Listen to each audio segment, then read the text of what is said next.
fans. My name is Taylor Linder. And I'm Evan Van Den Eyde. And this is your weekly Blizzard Alert. This past weekend, the Blizzard traveled to Minot to begin a 4-game series with the Minot Minotauros. Saturday night, they lost 1-0, and Sunday they lost 6-1 with the lone goal coming from Connor Spets. The 2 losses this past weekend would result in a standings drop for the Blizzard, now falling below the Aberdeen Wings by 1 point. Now is the time more than ever, Blizzard fans, to buy your tickets and get to the games. This upcoming weekend, the Blizzard will be hosting the Minot Minotauros, who are currently tied for first place in the division. The puck will drop both nights at 7:30 p.m. This Friday's game is sponsored by the SDSU Wellness Center. The first 100 fans will get a free day pass, and they'll be giving away t-shirts and other free stuff. During the first intermission, the Blizzard will be recognizing the Brookings Pee Wee A team who won the state championship this past weekend. The second intermission, the Brookings Mites will be having a scrimmage. Saturday night's game will be sponsored by Mike Teachin of American Family Insurance. Also on Saturday night, the Blizzard will be hosting their first annual Greek dodgeball tournament. This year's contestants feature Farmhouse Fraternity, Chi Omega Sorority, and Sigma Phi Epsilon Fraternity. This week's special guest is Mark Thompson, Blizzard account executive and the voice of the Blizzard. How you doing, guys? Not too bad, Mark. How are you doing? Fantastic. So, Mark, this is your 4th year now with the Blizzard. How does this year's team differ to the previous year's teams? Well, I believe this year's team there's more continuity to the guys in the room. You could tell on the ice. Things have lately, there's little teams go through rough patches in each season, but it was very evident early on in the season.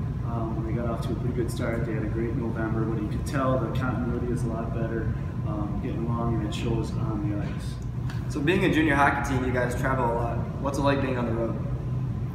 Sometimes it can be grueling. Long hours, I would say, especially on the trip home, but it's a great opportunity for the team to, I guess, come together a little bit better. You get that camaraderie with the guys hanging out hours upon hours, staying in hotels together, going out to eat together, as opposed to when they're at home, they see each other a little less, but when you're with the team all the time, it just builds that relationship a lot better. So, Mark, today, Monday, marks the 36th anniversary of Miracle on Ice with the U.S. versus the USSR. Who's your favorite Miracle on Ice player, and why? Has to be Neil Broughton. I grew up, watching Broughton as a North Star. Got all his cards. He went on. I think he's one of the only players to win U.S. gold medal, NCAA championship, and a Stanley Cup, and a high school state championship too with Roseville, Minnesota. But he was one of my favorite North Stars, and he was on that team as well. I actually grew up on the same lake as Herb Brooks. He lived on the other side. So the coach was one of my favorites too. He put the go for hockey basically on the map when it comes to national championships.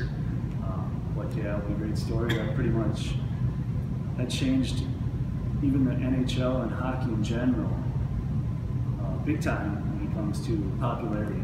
Because a lot of people it's such a regional sport that a lot of people still don't get into it, but that really put hockey on the map. Blizzard fans, be sure to come out to the Larson Ice Center Friday and Saturday night. As always, every ticket purchased at Bose's will get a free beer token. As an added special this week, fuel up your car with $25 in gas at Bose's and receive a free ticket to Friday night or Saturday night's games. Doors open at 6:30, puck drops at 7:30, with the Coors Light happy hour in between. We'll see you Friday and Saturday night.